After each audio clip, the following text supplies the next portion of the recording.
नमस्कार दोस्तों।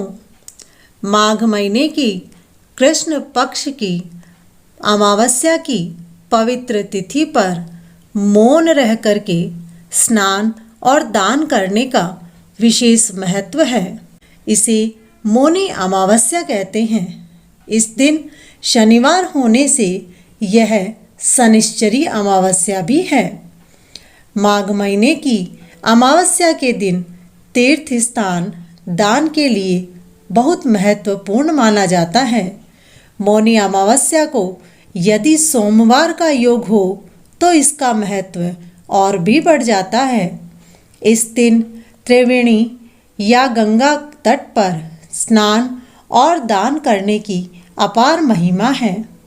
इस दिन गुड़ में काले तिल मिलाकर के लड्डू बनाएं और उसे लाल वस्त्र में बांध करके ब्राह्मणों को दान में दें। इस दिन ब्राह्मणों को भोजन करवाकर उन्हें दक्षिणा दें।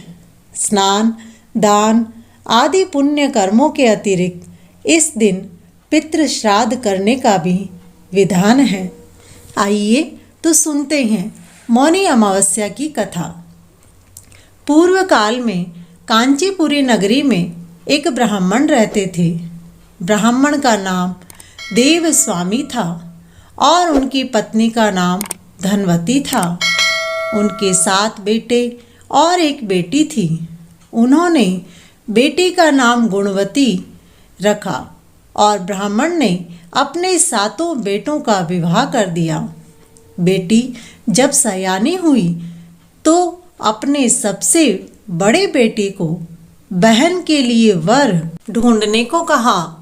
उस समय एक पंडित ने गुणवती की जन्म कुंडली देखकर बताया कि आपकी बेटी विवाह के कुछ समय बाद विधवा हो जाएगी।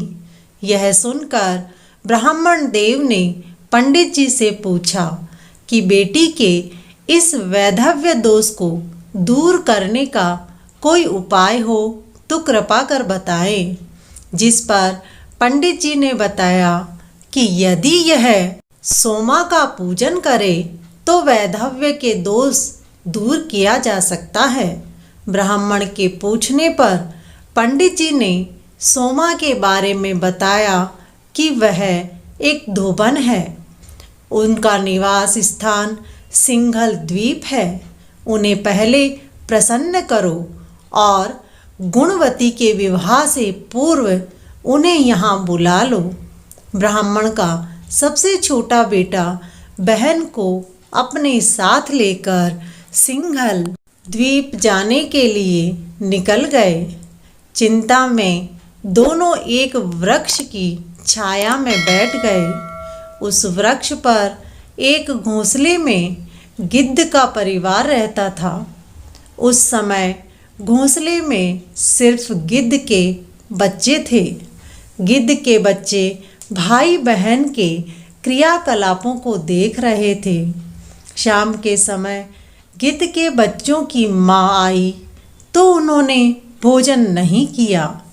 वह अपनी माँ से बोले, माँ, इस वृक्ष के नीचे 2 प्राणी सुबह से भूखे प्यासे बैठे हैं।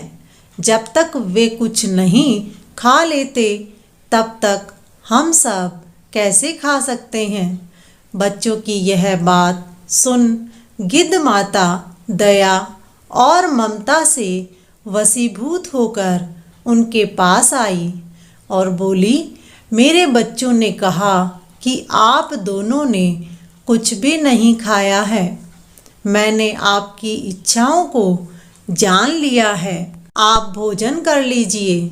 मैं प्रातःकाल आपको सिंघल द्वीप की सीमा के पास पहुंचा दूंगी।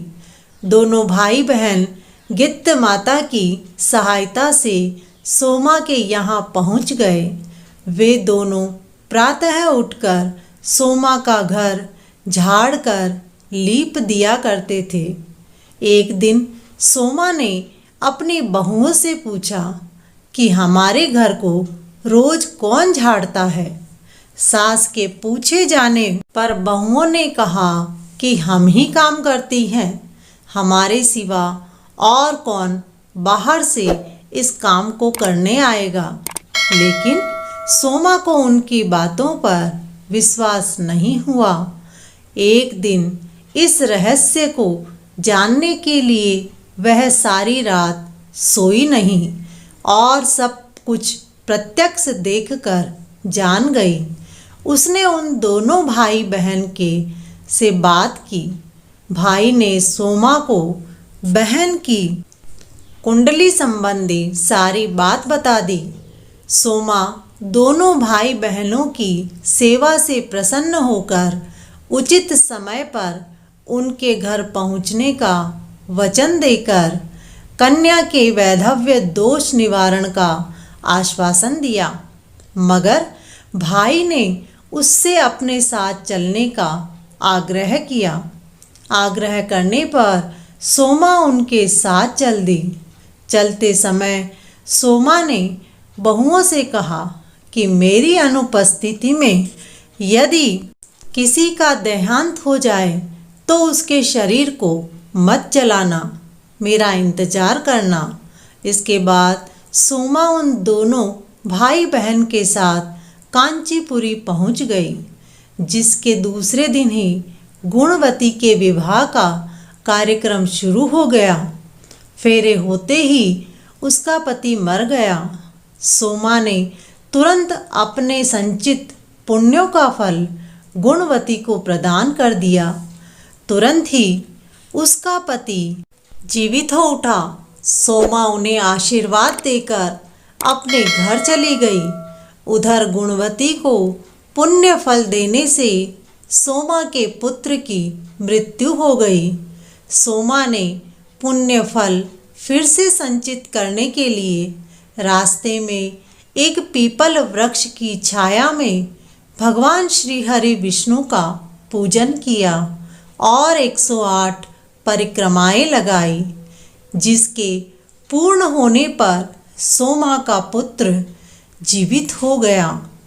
हे विष्णु भगवान, आपने जिस प्रकार सोमा के पुत्र और गुणवती के पति पर कृपा करी, वैसे ही इस कहानी को कहने, सुनने और हुकारा देने वाले के पुत्र और पति पर अपनी कृपा बनाए रखें।